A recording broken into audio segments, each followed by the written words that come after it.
Asistăm în ultimii ani la un fenomen din ce în ce mai întâlnit: tastaturizarea mâncatului.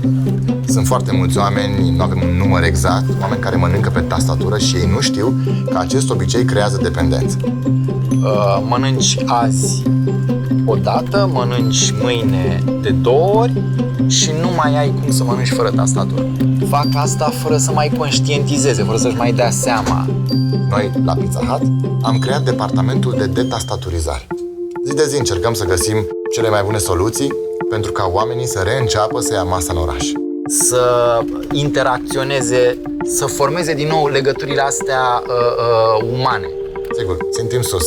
Suntem conștienți că este un întreg proces și totul poate fi rezolvat pas cu pas. Cum facem?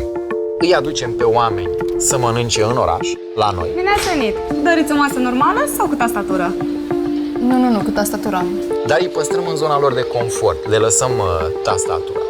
Omul mănâncă, se simte bine, începe să se relaxeze. Este totul în regulă? Ei, și în momentul ăla cineva, hop, a luat tastatura. Le luăm tastaturile fără ca ei să se prindă. Scuze. Ne-am comandat de mâncare și la un moment dat a venit chelnerița și ne-a zis: tastaturile nu mai sunt, le-am luat de sub farfurii.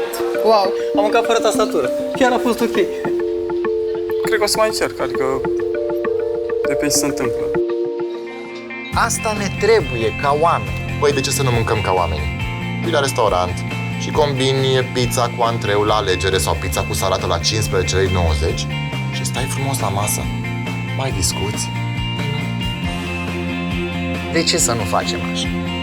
Nu e normal ca omul să mănânce ca omul, față în față cu cineva, se mai împrietenește, mai vorbește.